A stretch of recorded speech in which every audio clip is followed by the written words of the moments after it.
Les enfants de la République, Frédéric Aziza. Frédéric Aziza. Radio J. Bonjour et bienvenue dans Les enfants de la République dont vous êtes l'invité, Philippe Val. Bonjour. Bonjour Frédéric. Alors journaliste, chroniqueur, écrivain, ancien directeur de France Inter et surtout de Charlie Hebdo, vous avez toujours été en première ligne dans les combats pour la laïcité, contre les ravages de l'islamisme, contre l'antisémitisme et contre les populismes. Et puis 10 ans après le massacre de Charlie, vous incarnez toujours l'âme de ce journal et des martyrs du 7 janvier 2015. Mais d'abord, et puisque cette émission s'appelle Les enfants de la République, c'est quoi la République pour vous? C'est quoi les valeurs de la République? Et on parlera tout au long de cette émission de la mémoire de Charlie et des journalistes qui ont été assassinés le 7 janvier à Charlie Hebdo et aussi des victimes de l'hypercachère. C'est une question compliquée, les valeurs de la République, parce qu'il y a des régimes qui ne sont pas des républiques, qui valent bien notre République.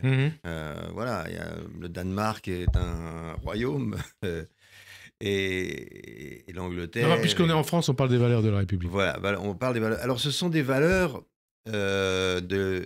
essentiellement de liberté qui se sont conquises au fil des siècles. C'est pas une histoire qui s'est réglée en quelques jours de révolution.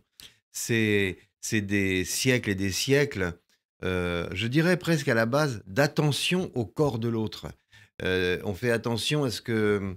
on prend en considération la possibilité qu'a l'autre de souffrir et de se sentir entravé et aliéné. Donc, il y a quelque chose... les valeurs de la République, c'est des valeurs de liberté et de respect, quoi. Liberté et respect, est-ce que c'est juste de dire que Charlie Hebdo et les caricatures, c'est aussi une incarnation de la République? Oui, parce que à sa façon, Charlie Hebdo rit avec des tabous. Or, ces libertés dont nous jouissons aujourd'hui, elles ont été conquises grâce à des tabous qui ont été renversés et qui ont fait scandale au moment où ils ont été renversés. Et bon, on se rappelle l'histoire du Chevalier de la Barre, mais il y en a eu beaucoup, et même dans des siècles plus lointains, au XVIe siècle, de tout début du XVIe, on ne peut pas imaginer la Renaissance et tout ce qu'on lui doit encore sans le rire scandaleux de Rabelais. Et Charlie Hebdo est dans cette tradition de provoquer un rire scandaleux, qui est nécessaire. Alors on va revenir sur les 10 ans, des massacres de Charlie et d'hypercachère. Mais puisque c'est le principe de cette émission, un mot sur votre parcours, Philippe Val. Sans les livres, sans la musique, sans le théâtre, et ça nous renvoie aussi à Charlie Hebdo, sans le monde du spectacle, est-ce que vous seriez le même Philippe Val aujourd'hui? Non, sans doute. Le spectacle m'a appris beaucoup. D'abord, il m'a appris sans doute à parler en public ou à me tenir en public, parce qu'on est bien obligé quand on fait du théâtre. J'ai commencé très jeune. Et de la chanson, du cabaret, et puis ensuite d'autres scènes pendant très longtemps. Mais ça m'a aussi appris, comme j'ai travaillé partout en France, mais vraiment pendant 25 ans, 30 ans, j'ai parcouru la France dans tous les sens, petites villes, grandes villes, villages. J'ai joué dans tous les endroits. Du coup, je connaissais du monde partout. J'ai connu des gens de tous les accents, de tous les âges, de toutes les régions. Et quand je suis devenu plutôt journaliste, ça m'a servi d'école de journalisme. Je n'avais pas une vision abstraite de la France. Votre école de journalisme, c'est quoi? C'est les livres, la culture, l'histoire?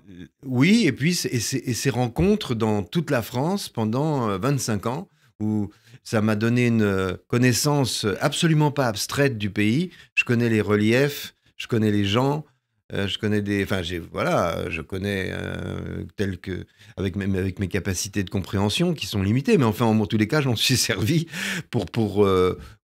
je suis familier des gens de la région bordelaise ou de la région mosellane ou du Jura ou de la Bretagne. De la région ardéchoise. Oui, enfin bon, voilà, ça m'a servi beaucoup dans mon métier de journaliste d'avoir une connaissance concrète. L'histoire de France, ça a compté, je suppose, bien pour vous sûr. aussi. Mai 68, vous avez 15 ans, ça vous a marqué? Oui, bien sûr, ça marque tout le monde. Oui, bien sûr, ça nous a tous marqués. Il y a eu quelque chose... Moi, ce que je retiens de 68, c'est peut-être qu'il y a de plus important, c'est la contestation des femmes de leur statut d'infériorité, de leur marginalisation dans les discours politiques, etc. Sans me vanter, je ne suis pas spontanément devenu féministe, parce que j'étais aussi con que les autres, mais je le suis devenu très vite, plus vite que d'autres en tous les cas. Dans les années 70, j'étais féministe. Vous avez parlé de vos rencontres, il y a des rencontres avec Nougaro, avec Ferré, avec Gainsbourg. Qu'est-ce que vous en retenez? Puis de l'autre côté aussi, dans un autre domaine, Bruckner, BHL, Badinter, ça a compté aussi pour vous? Énormément. Et en plus, un pianiste s'appelait Paul Castagnier, qui était le pianiste longtemps de Ferré, qui a travaillé 15 ans avec Léo, et puis 15 ans avec nous aussi. C'est des gens qui m'ont apporté beaucoup parce que on est libre quand on agit parce que quelque chose nous dépasse un peu. On n'agit pas... Enfin, la liberté... J'ai ressenti j'ai eu un sentiment de liberté très fort quand je me suis bagarré ou quand j'ai fait des choses pour des raisons qui me dépassaient. Et Nougaro, ou Ferré, ou Brassens, c'était des gens, comme beaucoup d'artistes aujourd'hui, où Charles Trenet avait une espèce d'idéal, de mots à dire aux gens pour qu'ils soient au-dessus de leurs conditions habituelles et qui réveillent une sensibilité précieuse en eux qui n'est pas souvent réveillée. BHL, Badinter, Bruckner, ça nous rapproche de Charlie d'ailleurs. Bruckner, oui, bien sûr, est un ami. J'admire beaucoup son travail. Et je crois que je comprends bien son œuvre parce qu'il y a un humour chez Bruckner. Ils ont en commun une bienveillance quand même pour le genre humain. Badinter, évidemment, c'est un intellectuel, un juriste formidable que j'ai eu la chance de connaître. Et sa femme. Et Elisabeth Badinter, qui est quelqu'un de très... que j'aime tendrement et que j'admire et qui est très présente dans ma vie. Et voilà, c'est des gens précieux, c'est des boussoles. Si j'ai un doute sur quelque chose, j'appelle Elisabeth, je dis pour savoir ce qu'elle en pense. Qu'est-ce qu'elle vous a dit récemment? Bon, en ce moment, on est... comment dire, on est très très inquiet. On va en reparler. Alors, justement, inquiet, parce qu'au centre de votre engagement et de vos combats, Philippe Val, celui en faveur de la laïcité. 21 ans après la loi sur les signes religieux à l'école, du 15 mars 2004, 4 ans après l'assassinat de Samuel Paty, du professeur Samuel Paty, et 1 an après celui de son collègue Dominique Bernard, où est-ce que nous en sommes aujourd'hui? Alors, c'est incroyable qu'on en soit là. C'est très grave. Je pense que certaines choses ont terriblement empiré. Mais il faut aussi savoir se réjouir des choses qui se sont améliorées. Ce qui s'est amélioré, on commence par ça ou par ce qui a empiré? Comme vous voulez. Ce qui a empiré, c'est que... Ce qui a empiré, il y a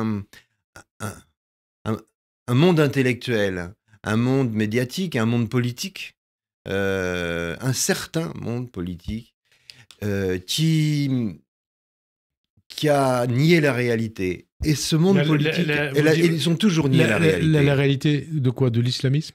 La réalité de l'islamisme, la réalité d'un islam politique qui avançait. Pour des raisons historiques, parce que ce sont les héritiers de la gauche anticolonialiste du temps de la guerre d'Algérie. Les fameux compagnons de route. C'est les fameux compagnons de route qui sont pires peut-être que les staliniens purs. Attendez, on précise les choses pour nos auditeurs. Les compagnons de route de l'islamisme. Ce sont les compagnons de route de l'islamisme. Ils ont un statut de compagnons de route qui n'ont jamais... Le Parti communiste, si vous voulez, aujourd'hui, fait 3%, mais les compagnons de route sont toujours aussi nombreux qu'en 1960. C'est le milieu universitaire, c'est le milieu journalistique, chic, celui qui prétend être l'arbitre des élégances. Vous pensez au Monde, par exemple? Je pense au Monde, notamment. C'est toujours emmerdant de parler du monde parce qu'il y a au monde des gens qu'on aime beaucoup. Je ne vais pas les citer parce que ça va les mettre en porte-à-faux. Mais il y a vraiment des gens de grande qualité dans ce journal. Mais la ligne éditoriale de ce journal est insupportable. C'est un journal d'opinion qui prétend être un journal de référence. Or, quand on est un journal d'opinion, on n'est pas un journal de référence. Le Monde n'est pas plus un journal de référence que Mediapart ou Valeurs Actuelles. On reparlera du Monde tout à l'heure avec des questions précises. Mais d'abord, on parlait de la laïcité, de l'enseignement, de la pédagogie. Il y a des écoles aujourd'hui où on ne peut plus enseigner la Shoah ou la théorie d'évolution. Donc, c'est justement ça qui va mal. C'est parce que dans ce milieu d'enseignants, journalistiques, d'universitaires, il y a un tabou. Ils se sont attachés à une cause, leur dernière cause, ils n'en ont plus d'autres. Les musulmans tels qu'ils les conçoivent.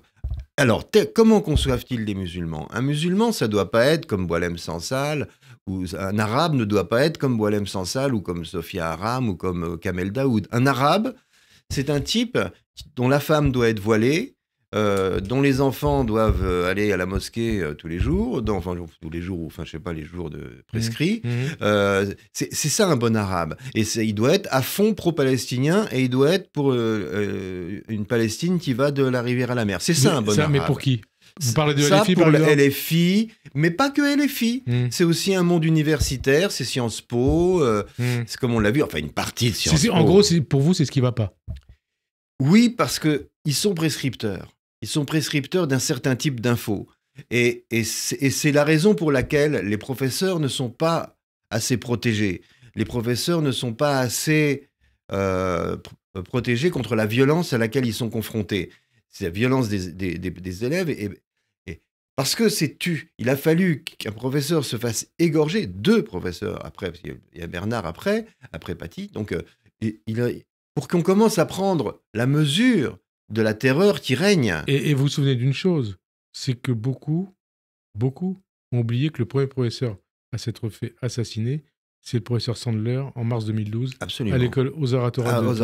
Ça, on a oublié. Et sur le coup, on n'avait pas fait attention à ça. Ouais. Et l'oubli est une faute, de toute façon. Hein. Si on ne se souvient pas de nos tragédies, elles reviennent. Donc, il y a cette volonté de mettre du sable... de recouvrir de sable la réalité pour que l'idéologie triomphe. Mais la réalité, elle se venge toujours et elle revient toujours de façon monstrueuse. On ne peut pas occulter la réalité. Or, on a occulté la réalité. Et c'est ça qui va pas. Et c'est ça qui est dangereux. Et pourquoi ce sont des professeurs? Quand on tue un professeur, ou 2 professeurs, ou 3 professeurs, c'est des milliers, des milliers de professeurs qui sont terrorisés. Qui sont terrorisés, qui ont peur. Absolument. Hein. Et c'est ce qui ont peur et qui, pour certains... leur impose de se taire. Voilà. Or, Frédéric, la société que l'on aime, la civilisation que l'on aime, l'esprit européen, cet esprit de liberté dont on parlait tout à l'heure, qui s'est fait au fil des siècles, il ne marche que parce que, de tout temps, il y a eu une très forte institution de la transmission. Et cette institution de la transmission, au XXe siècle, ça est appelé l'éducation nationale en France. Et cette éducation nationale, en Allemagne, en Italie, en Angleterre, tout ça, elle est en crise. Même là où les profs sont très bien payés, contrairement à ce qu'on dit en France, même là où ils sont très bien payés, on n'en trouve plus.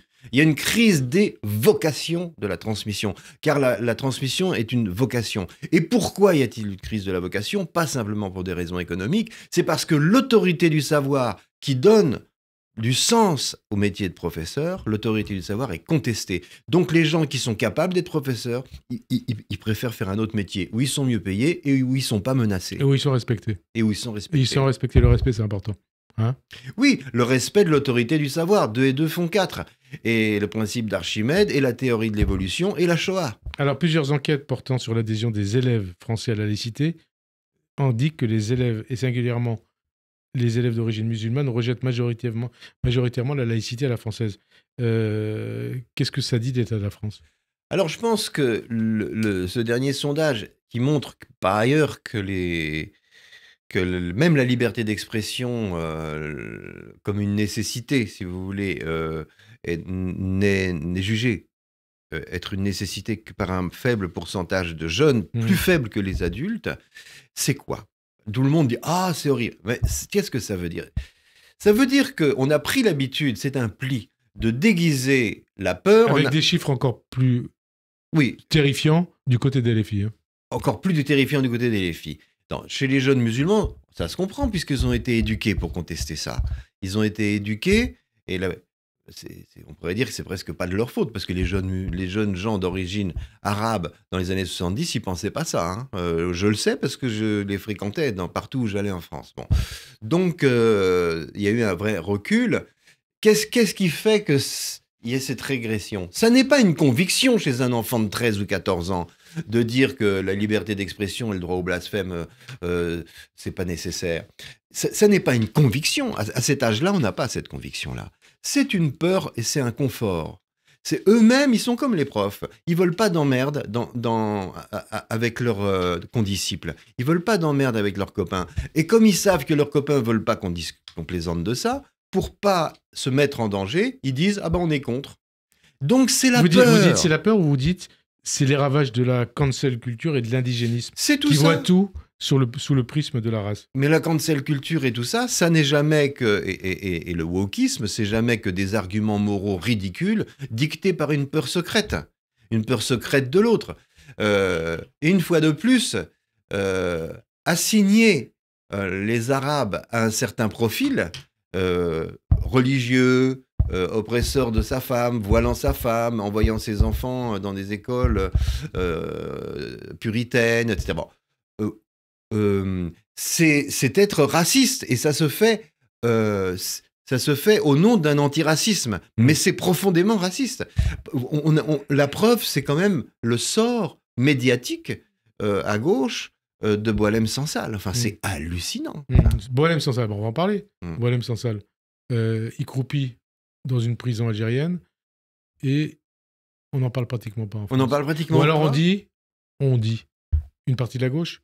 C'est un suprémaciste. Un suprémaciste, un islamophobe, un militant d'extrême droite. Mais c'est ridicule. Je connais, comme vous personnellement, Boualem Sansal depuis très longtemps. Boualem est politiquement très très très loin de ça. Enfin, c'est dégueulasse de dire ça. Mais ça montre qu'on est resté dans un monde intellectuel profondément stalinien. Ça vient de la gauche, hein, on est au précis des choses. Oui, ça vient de la gauche, profondément stalinien. Il y a toujours eu, si vous voulez, deux gauches irréconciliables. Manuel Valls l'a théorisé, l'a remis en quelque sorte au goût du jour, cette thèse qui est plus que vraie. Et parce que déjà, dès le 19e siècle, il y a deux gauches irréconciliables. Déjà, au moment de la Révolution française, entre Robespierre et Condorcet... Au moment de l'affaire Dreyfus. Au moment de l'affaire Dreyfus. Et Marx, qui était juif, a été, hélas, un des théoriciens de l'antisémitisme. On dit un juif, politique. Certains disent un juif antisémite. Oui, oui, parce que son premier grand essai est un essai antisémite où il donne le logiciel de l'antisémitisme politique, le juif cosmopolite capitaliste, et que reprendront les nazis. Et d'ailleurs, il a oublié qu'il était juif, peut-être, Marx, à un moment.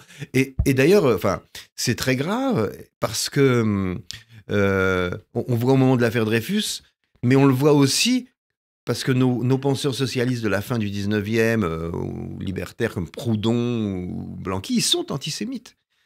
Ils ont une référence antisémite qui est quand même Marx. On va passer de la fin du 19e au 21e siècle. Vous parliez du Monde tout à l'heure. Quand même, une question là-dessus. Vous êtes très critique sur le Monde, hein, vous l'avez dit, notamment dans vos chroniques radiophoniques, parce que c'est lié à ce qui précède ? Bien sûr. Le Monde, aujourd'hui, est un journal qui est un journal d'opinion. Voilà. C'est un journal d'opinion. Alors, il fait beaucoup de mal pour vous oui, au débat ? Il fait du mal au débat parce qu'il est lu comme une Bible par des politiques, par des universitaires, par des enseignants. C'est quand même le gros du lectorat du Monde. Et ça pose... Et par des gens qui sont des gens de pouvoir. Et c'est très emmerdant parce que c'est un journal d'opinion. Il fait du mal à la société française, le Monde ? Il fait du mal à la démocratie française. Il empêche le débat. Il bloque le débat. Il polarise les opinions. Et on est déjà assez polarisé comme ça. On a déjà assez de mal à se parler comme ça. Or, quand il prend des positions sur le Moyen-Orient, qui sont celles qu'on connaît, on peut plus parler avec ces gens-là. On n'a pas envie. Ces gens-là, vous parlez de qui? On peut pas parler avec des gens qui refusent de traiter le Hamas de mouvement terroriste ou qui ont occulté le 7 octobre pour le 8 ou le 9 octobre. Et là, vous parlez de la une du Monde, des articles du Monde de cette période-là. Absolument. Et qui, dès le... Et du papier d'Eugénie Bassier dans le Figaro. Absolument. Et qui, dès les premiers jours d'octobre, vont trouver plus scandaleuse la réplique d'Israël pour défendre son intégrité que l'attaque dont Israël a fait l'objet. Ça veut dire que pour vous, le monde fait du mal au vivre ensemble? Le monde fait du mal au vivre ensemble, alors... Et c'est dommage, parce que ça pourrait être un très beau journal. Enfin, il y a des gens de qualité là-dedans. Alors, on poursuit sur votre parcours, Philippe Val, avec votre rencontre avec Cabu avec qui vous relancez Charlie Hebdo en 1992. En 2006, c'est la publication des caricatures de Mahomet, la première fatwa contre Charlie et sa rédaction. Et puis, depuis 2007, Philippe Val, vous vivez sous protection policière. Vous êtes d'ailleurs l'un des plus anciens journalistes français à vivre sous protection policière. Comment on vit ça? Est-ce que vous avez peur encore aujourd'hui pour votre vie? Il m'est arrivé parfois d'avoir peur, il m'est arrivé d'échapper à quelques problèmes aussi, mais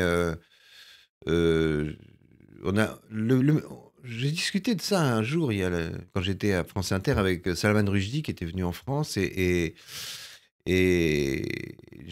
on est beaucoup mieux traités en France que ne l'a été Salman Rushdie par les autorités anglaises. Il n'y a pas de comparaison. Nous, en France, la République, et quel que soit d'ailleurs le président, Hollande, Sarkozy, Macron, la République a une constante, c'est que la liberté de penser, la liberté d'expression doit être protégée.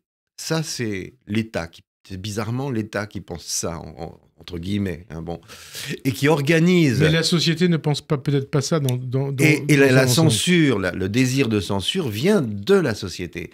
Et c'est la République qui protège. Et on est bien protégé. Qui nous défend, qui vous défend. Alors on en vient, Philippe Val, à l'actualité, cette journée terrible du 7 janvier 2015, il y a 10 ans. Comment vous apprenez le massacre de Charlie? Et 10 ans après ce massacre terroriste islamiste, où en sommes-nous? Où en êtes-vous, Philippe Val? J'apprends ça par un coup de téléphone. Voilà. Les souvenirs sont très précis, évidemment. On se souvient presque des moindres détails, parce que de la couleur du ciel et de la hauteur du trottoir. Enfin, on se souvient de tout. Il y a tout d'un coup une photo très, très contrastée de ce moment-là, parce qu'on sait... C'est comme si on fixait un instant dont on sait qu'il va nous hanter pour le reste de nos vies, quoi. Mmh. Parce que, d'un point de vue personnel, bon... Moi, on a un point commun, tous, en France. Tous ces gens qui sont morts étaient des gens, en tous les cas, pour moi, très proches. Pour certains d'entre eux, très, très proches. Enfin, voilà, Cabu, ou quelques autres, Bernard Maris, Wolinski, bon. Mais... comment dire, les gens, s'ils ont réagi aussi comme ça, il y a un truc presque, je crois ça, peut-être que je me trompe, mais il y a eu plusieurs choses. On a touché à la liberté de la presse, on a touché à des journalistes, on a touché à des juifs, il y a eu un attentat contre l'hypercachère. À des policiers. C'est le même. Et à des policiers. Voilà. Et d'ailleurs, puisque vous dites ça, à l'époque, on disait le 11 janvier, la manifestation du 11 janvier, qui avait réuni plusieurs millions de personnes à Paris, en France.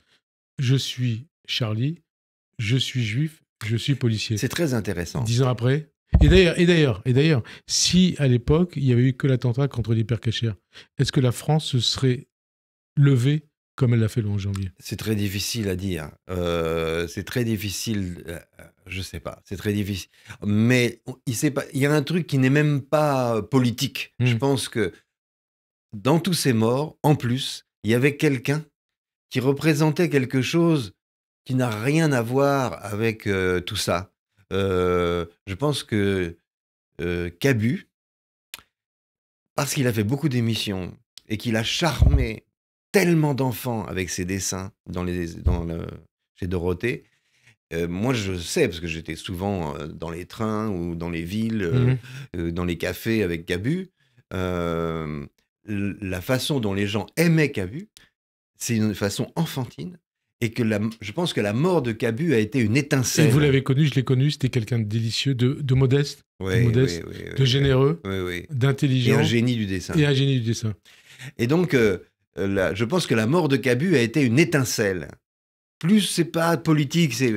Et alors, donc à l'époque, je suis Charlie, je suis juif, je suis policier, 10 ans après. On est loin de tout ça. Je ne sais pas, parce que je pense que la manifestation a été si massive parce que aussi, bon, il y a la mort de Cabu, mais il y a aussi cette trilogie, parce que c'est une trilogie, même si elle est inconsciente chez les gens. Là, elle est sortie du subconscient pour être manifeste dans précisément la manifestation sur les banderoles, enfin sur les panneaux. Mais je suis juif, ça veut dire quoi? Ça veut dire que j'ai conscience tout d'un coup que le monde dans lequel je vis est constitué aussi par la pensée juive. L'Europe est un phénomène judéo-grec, judéo qui part de l'Antiquité comme ça. Et pas forcément c'est Homère ouais. et la Bible. Ouais. L'Europe, c'est Homère et la Bible. Et donc, je suis juif, c'est mon pays. Ensuite, je suis policier. C'est le système de la délégation de la violence légitime à l'État qui est accepté pour que les gens puissent vivre en paix entre eux. Voilà. Et je suis Charlie, c'est la liberté de conscience qui permet de penser les deux autres. C'est une trilogie comme liberté, égalité, fraternité. On va avancer. Est-ce que vous regrettez aujourd'hui d'avoir publié les caricatures de Maman? Est-ce que vous dites, j'aurais pas dû faire ça, on aurait peut-être évité des morts? Aucun des... D'abord, ces caricatures que nous avons publiées étaient des caricatures anodines, puisque on sait que c'est une histoire de fake news, et que les vraies caricatures qui ont foutu le feu au Moyen-Orient et aux pays arabes étaient des faux, étaient des caricatures détournées par un imam intégriste danois qui depuis est repenti et qui a tout avoué. Mais est-ce que vous le regrettez? On avait raison, non, on a eu raison de publier ces caricatures. Personne, y compris les survivants, bien sûr, mais Cabu, quelque temps après, donne une longue interview et explique pourquoi il fallait absolument publier ces caricatures. Nous étions convaincus, Cabu et moi, et le reste de la rédaction après, à qui nous en avons parlé, convaincus qu'il fallait, que c'était une question de vie ou de mort pour la liberté de la presse. Il ne fallait pas commencer à reculer devant la terreur islamique. Donc aujourd'hui, vous le referiez? Aujourd'hui, on le referait. D'ailleurs, Riss l'a refait courageusement.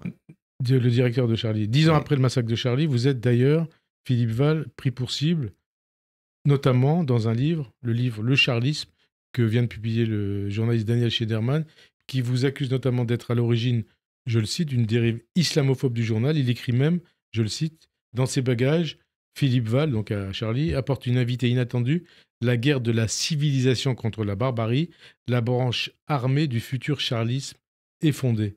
Qu'est-ce que vous lui répondez? Et qu'est-ce que ça vous inspire, ces propos? J'ai entendu ça tellement de fois, ça sort d'une poubelle comme une autre. Enfin, comment vous dire ça?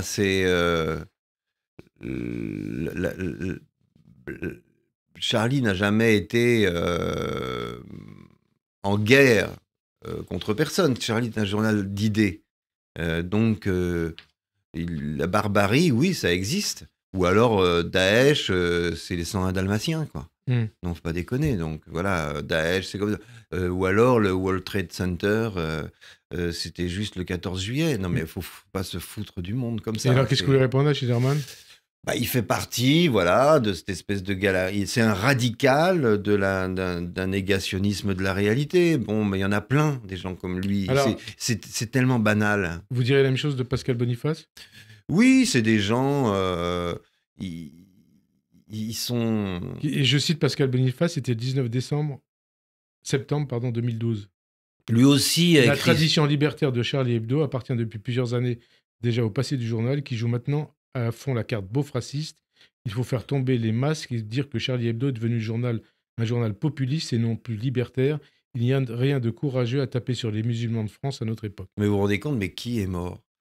Par exemple, on, 2012, hein. on peut dire, mais qui est mort? Et puis on peut citer aussi sa note d'avril 2000 où il prenait, alors en tant que dirigeant du PS, une vision communautariste de la vie politique française, considérant que compte tenu du poids électoral des deux communautés, aussi supposait-elle, juive et musulmane, le PS devait de réorienter sa ligne au Proche-Orient en critiquant davantage Israël. Alors, autrefois, le PS l'a exclu, aujourd'hui, il l'inclut. Enfin, c'est plutôt la France Insoumise qui l'inclut. Oui, enfin bon, le PS est devenu un satellite de la France Insoumise, donc voilà. Mais, ces gens-là, faut leur demander, mais qui est mort? Qui est mort? Combien et par qui? Alors évidemment, tous les musulmans, loin s'en faut, ne sont pas des terroristes. D'ailleurs, il y a une étude qui montre à quel point les musulmans qui en ont marre de l'intégrisme et de la manifestation de l'intégrisme dans la société, ils sont nombreux en France. Et ça, c'est une nouveauté. Et une fois de plus, ce sont des gens qui assignent les musulmans à un certain rôle dangereux. Mais qui est mort? Combien de morts? Tous les musulmans, évidemment, ne sont pas des terroristes, puisque c'est ridicule de dire ça. Ils sont aussi victimes du terrorisme. Hein. Mais évidemment. Mais en revanche, tous les terroristes sont musulmans. Qu'est-ce que ça veut dire? Ça veut dire que vous accusez l'islam ou l'islamisme? Évidemment que l'islam est une religion qui doit se poser des questions sur la façon dont l'islamisme se développe en son sein. Et l'islamisme est responsable des crimes. Mais quand une religion voit proliférer à l'intérieur de sa communauté des gens qui deviennent dangereux pour les autres, elle doit se poser des questions. On aimerait bien entendre plus fort ces questions, mais ils ont une excuse. Eux aussi ont peur. Ils ont peur de ces radicaux. Tout le monde a peur des radicaux. Donc le problème, c'est comment protéger et rassurer les gens qui sont capables de contredire cette radicalisation. Et qu'est-ce que vous dites? Comment vous réagissez au fait qu'il y a un certain nombre d'influenceurs algériens qui, après avoir prêché la haine anti-France, antisémite ou anti-laïcité sur Internet, doivent rendre maintenant désormais des comptes à la justice? Est-ce que ça veut dire que l'État se réveille? Oui, l'État se réveille. Oui, l'État se réveille. Et pourquoi ça n'a pas été le cas avant? Et de quoi ces influenceurs sont-ils le nom? Mais une fois de plus, je pense que il y a une bonne partie de la presse qui est désormais vigilante sur ces questions-là et fait un très bon travail. Une grosse partie de la presse. Je pense aussi que les ministres de l'Intérieur successifs ont pris conscience de la gravité du problème, du lien qu'il y a entre le trafic de drogue et les morts et le financement de l'islam politique. Il y a un lien, et ça ils le savent, et c'est extrêmement dangereux. Par exemple, je discutais avec une grande personnalité sud-américaine il n'y a pas longtemps, une personnalité politique, et qui me dit mais tu ne peux pas savoir... Oui, parce que la drogue en Amérique du Sud, on sait ce que c'est. La présence du Hezbollah en Colombie. Ils sont proches, et au Venezuela et en Colombie. Ils sont proches des cartels, ce sont les distributeurs et ça finance de la drogue en Europe. Retour au 7 janvier 2015. À cette époque, vous vous en souvenez, ou dans les jours qui ont suivi, Jean-Luc Mélenchon affichait sa proximité avec Charlie. Il ne caressait pas les islamistes dans le sens du poil, comme c'est le cas aujourd'hui. Du 7 janvier, vous voulez dire? Oui, 7 janvier, qu'est-ce que j'avais dit? Je crois que j'ai dit 7 octobre. Non, 7 janvier. Et il avait même prononcé l'éloge funèbre de Charb. Que s'est-il passé depuis? Il a vrillé? Non, après, mais si on peut dire, c'est le message bonifacien qui... Qu'est-ce que vous entendez par message bonifacien? Vous dites que ça veut dire qu'il y a un électorat à prendre là, donc il faut s'adapter à ce qu'on croit que cet électorat veut entendre. Ça veut dire que Mélenchon, c'est l'héritier de Pascal Boniface? Ah bah oui, enfin, ils sont sur les mêmes positions, bien sûr. Alors Jean-Luc Mélenchon et ses amis de LFI qui multiplient depuis des années, et singulièrement depuis le 7 octobre, les déclarations et les tweets au Roland nauséabonds, hein, vous les avez entendus, vous les avez lus sur le CRIF, sur des personnalités d'origine juive, Yael Braun-Pivet, Elisabeth Borne, Rudy Krief. Déjà en 2013, il s'attaquait à Pierre Moscovici. Un sondage Ipsos récent, réalisé pour le CRIF notamment, démontre les ravages de la stratégie de Mélenchon. 20% des sympathisants de LFI souhaitent le départ des Juifs de France, 40% affirment avoir de la sympathie pour le Hamas. 55% adhèrent à au moins 6 options, 6 clichés antisémites. De quoi LFI est-il le nom? De quoi Mélenchon est-il le nom?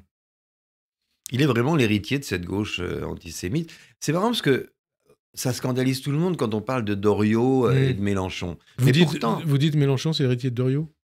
Oui. Ou c'est un nouveau Doriot? Doriot, il vient vraiment de la gauche. Vous savez, il était proche de Lénine. Il a connu Lénine, Doriot, personnellement. Et il se barre au congrès de 1930 par la gauche pour créer le Parti populaire français, parce qu'il trouve que Blum, tout ça, le Parti communiste, c'est pas assez à gauche. Donc, et puis on le retrouve après dans le régime de Vichy. Donc, parce que c'est un antisémite délirant. Et là, il y a quelque chose de... Je pense que c'est un... Il y a des choses qui sont cohérentes chez Mélenchon. Lesquelles? La haine de l'Europe, la haine de Bruxelles, la haine... Bon, voilà. Son arabisme qui est hérité de longue main, mais surtout des penseurs des années 50-60, de la gauche, et cette haine d'Israël. Donc, c'est la même chose, c'est la haine de l'esprit européen, c'est la haine des libertés, c'est la haine de l'Europe. Il s'est rallié à une vision totalitaire de la politique. En réalité, c'est de ça dont il s'agit. Et cette gauche, que la suspension des libertés ne choque pas, c'est ce qui a provoqué au congrès de Tours, la fameuse scission en 1920, cette haine, en réalité, de la liberté, et cette justification de la terreur française, de la Révolution française, qui est dans l'histoire, celle de fin 92-93. Cette gauche de la terreur, elle ressort... Ici, souvent le Robespierre. Hein. Voilà. Elle ressort par Mélenchon, et c'est une gauche qui est toujours contre les Juifs. Mélenchon, LFI, les élus de LFI. Même si dans le discours, il y a des contradictions vis-à-vis des Juifs, mais au fond, c'est contre les Juifs. LFI, c'est le nouveau parti antisémite? Oui, bien sûr, c'est la gauche antisémite. Oui, bien sûr, quoi, préciser les choses. C'est parce que la façon dont il parle d'Israël est une façon débordante. C'est-à-dire qu'on dit du mal d'Israël et ça retombe, et ils le savent très bien, et c'est un jeu, sur les Juifs de France ou sur les Juifs d'Allemagne ou sur les Juifs de... C'est-à-dire que on attise la haine contre les Juifs en discréditant Israël. Et chose qu'a parfaitement analysé Jean Kelevitch déjà il y a 50 ans. Nous sommes en 73, hein. Ouais. Antisionisme, antisémitisme. Absolument. Et après les attentats de Munich, c'est évident même, vous voyez. D'ailleurs, c'est à peu près à cette époque-là que Jean Kelevitch écrit ça. Et donc, il est l'héritier de ça, bien sûr. Vous parlez de Mélenchon? Oui. Et donc, ça veut dire qu'il est l'héritier de la gauche antisémite ou de la droite pétainiste. D'une gauche anti-israélienne dont l'antisionisme retombe sur la tête des Juifs de France, qui sont obligés de changer de quartier s'ils sont dans un quartier où ils sont menacés, ou qui sont obligés de mettre leurs gosses dans les écoles privées en France. Mais qu'une chose pareille soit imaginable, c'est fou. Libération. Je pense d'ailleurs que l'islamisme ne se serait pas développé avec autant de succès s'il n'y avait pas un monde intellectuel et politique, autour de la France insoumise notamment, qui lui permettait de le faire. C'est les compagnons de route, ça aussi? C'est les compagnons de route. LFI, compagnons de route du Hamas, de l'islamisme. Oui, hein? mais imaginons une seconde que bon, c'est idiot ce que je dis, hein, bien sûr, mais c'est que le Hamas ou le Hezbollah prennent le pouvoir en France. Il ferait qu'une bouchée de LFI. D'ailleurs, là encore, pour bien des militants de LFI, plus qu'une conviction, c'est qu'il y a la peur au fond de tout ça. Il y a la peur. Ils pensent qu'en étant amis du monstre, le monstre étant l'islamisme, les milieux... Il peut préciser les choses. Les militants LFI anti-sionistes, fous, qui mettent des kéfiers place de la République. Bon. Ils pensent qu'en étant amis avec le monstre étant l'islamisme qui peut devenir du terrorisme, en étant amis avec ce monstre-là, on lui échappera. Il sera préservé. Oui. Alors, Libération, le journal Libération titrait jeudi sur la solitude des Juifs de France depuis l'hypercachère. Est-ce que ça vous parle? Au moins, ils font un effort à Libé. Voilà, et c'est une une qui va marquer. Reconnaître.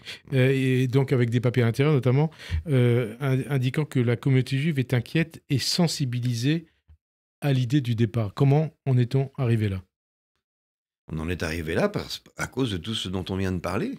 C'est-à-dire, on a laissé un monde intellectuel et politique, même développer un écosystème dans lequel est rendu possible la haine des Juifs. Développer un écosystème intellectuel compatible avec la haine des Juifs. Qui a laissé développer, a permis de développer cet écosystème qui... Mais ça part de loin, ça part de la théorisation du terrorisme par Sartre dans la préface aux damnés de la Terre de Frantz Fanon. Ça part de ces époques-là. Et il y a un monde intellectuel qui s'est trouvé noble, qui se pense noble à défendre ces idées-là. Et puis on se souvient aussi du papier de Plenel en 1972, bien sûr, où il applaudissait les attentats de Munich. Est-ce que vous mettez un signe égal entre le RN et LFI? Il n'y a jamais dans l'humanité de signe égal qui vaille. Mais en tous les cas, il y a des points communs. C'est quoi les points communs? Il y a quelque chose il y a quelque chose justement dans l'héritage de la terreur qui existait à l'extrême droite chez Le Pen. Le Pen père, hein? Le Pen père, ouais, Jean-Marie Le Pen. Et qui se partage avec Mélenchon. Ça veut dire que alors déjà, vous faites une séparation entre Le Pen père et Marine Le Pen? Bien sûr. Hein? Et ça veut dire que l'héritier de Le Pen, c'est pas Marine Le Pen, mais c'est Jean-Luc Mélenchon? Il est davantage, il me semble... c'est un peu rapide de dire ça, mais il y a quelque chose... Il a un rôle tribunicien. Qui, le Mélenchon? Mélenchon, que Le Pen avait dans la société française il y a 20 ans. Mais certains disent aujourd'hui, c'est pas moi qui parle, hein, il y a beaucoup de papiers, de commentateurs qui disent Le Pen a été un visionnaire. Mélenchon, on peut dire la même chose, ça a été un visionnaire?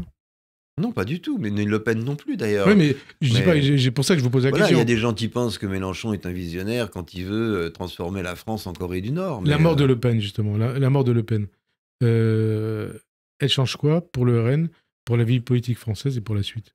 Je pense pas que sa mort change grand-chose. Ils ont en commun, Le Pen et Mélenchon, au moins une chose très forte. Mm-hmm. C'est que Mélenchon a élaboré un discours. C'est un politicien, c'est un joueur d'échecs aussi. Hein. Il a élaboré un discours qui a explosé la gauche. Donc, dans le jeu démocratique français, il a explosé la gauche, donc c'est un vrai problème. Et Le Pen... Ah, vous parlez de Mélenchon, d'accord, il a explosé la gauche. Mélenchon a explosé la gauche, et Le Pen, de son côté, a explosé la droite. C'est-à-dire qu'ils ont détruit ce qui fait le débat démocratique en France. Aujourd'hui, on est emmerdé. On a un centre avec des bords flous, avec des limites floues, et on a un mal de chien à trouver des majorités Et vous n'avez pas répondu à la question, c'est est-ce que c'est Mélenchon, l'héritier de Le Pen, ou est-ce que c'est Marine Le Pen qui est héritière de son père? La fonction tribunicienne est scandaleuse dans la société française, c'est pas Marine Le Pen qu'en a hérité, c'est évidemment Mélenchon. Après, c'est pas tout à fait les mêmes idées, parce qu'ils n'ont pas les mêmes positions sur quelques dossiers, mais en gros... ils ont beaucoup plus de points communs qu'ils n'ont de sujets de discorde. Jean-Marie Le Pen. Ils sont anti-européens, ouais. Et ils vont quand même se servir grassement avec l'argent de l'Europe en se faisant élire député européen. Et l'antisémitisme, c'est leur point commun? En tous les cas, Jean-Marie Le Pen, c'est certain.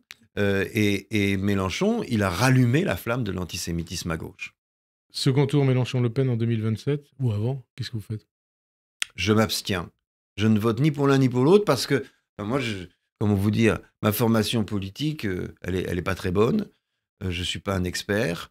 Je me suis formé quand j'étais gosse, un peu tout seul, en lisant Zola dans l'affaire Dreyfus. Et puis plus tard, en lisant Montaigne, et qui pour moi est un des plus grands penseurs européens. Et son scepticisme, je l'ai fait mien.